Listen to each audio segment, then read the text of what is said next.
Today we're making Thai salmon on the grill. So the first thing you want to do is make sure that your grill is turned on and heated. This dish can alternately be made under the broiler in the oven if it's too cold outside and you're craving this in the middle of January. That works great too. Get everything ready to prep, so whatever you need. For this dish we need a baking dish, we need our ingredients, we need our salmon, and we're good to go. So I've got my salmon ready to go. I'm making Thai grilled salmon today. So I've got a beautiful piece of fish. You can take a peek at that. I'm going to marinate it. Yes, it's very delicious and sexy. I'm going to marinate it in some soy sauce for about 30 minutes and then top it off with a really delicious Thai chili glaze and stick it on the grill. You can do steaks, salmon fillets if that's easier for you. Those are smaller portions. I personally like one big slab of fish just because I think it's beautiful. So tonight I'm going to take my soy sauce. I'm using a gluten-free organic soy sauce because I'm gluten intolerant. Any soy sauce will work, so use whatever your preference is. Got my baking dish right here in front of me. I'm going to go ahead and put a fair amount at the bottom, and I'm going to turn the salmon skin side up so that the meat is actually going to soak up the soy sauce. And we'll let it sit in this for about 30 minutes. Perfect. So I've got this gorgeous piece of fish. I'm going to just turn it right over. Oh, that's beautiful. Perfect. Prep. Now it gets to marinate and sit for about 30 minutes. Okay, so our Thai salmon has been marinating in soy sauce for about the past 30 minutes.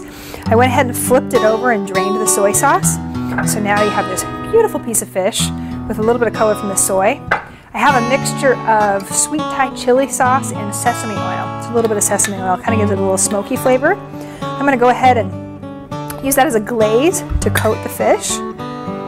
This is such a yummy flavor. This is such an easy dish too. The key to good fish is to start with good fish. You can always make something taste delicious with a glaze, with a marinade, but you have to have a good quality base to start from. If your fish is too smelly or it's not the best quality, no matter what you do to it, it's not going to be fantastic. So just a little tip. Also, I like to buy wild as opposed to farmed fish. Tends to be a little bit of a healthier option. Again, just my preference. Okay, next I'm going to toss a few sesame seeds on the top. Accents the sesame oil really well. Plus I love seeds and nuts. They add all kinds of trace minerals and a little bit of protein. They're just good for us. Beautiful. All right, this puppy's ready to go on the grill. Let's fire it up. Okay, so my grill's nice and hot and ready to go. I've got my salmon placed on it. I put it skin side down, and I'm going to leave it that way. I'm actually not even going to flip it over. That way I won't lose any of the amazing marinade and the glaze that I have on top of it. Want to make sure your grill's clean to begin with. I've got my, oh, take a look at that. It just looks so delicious. You can hear it sizzling. It smells great. When you're cooking your salmon, because it is one big piece, you want to make sure that it is cooked all the way through. It'll take a little bit longer than if you had individual fillets. That's okay. Be patient. It's worth it. And then I actually like to give the skin to my dog. People can eat it too. It's up to you. But it's a really fun treat for the furry family member if you have one. Let that go probably about 20-25 minutes, but check it. I don't like to overcook my salmon. You just want to check the middle and make sure that it's a little bit flaky, and then you're good to go, ready to serve it.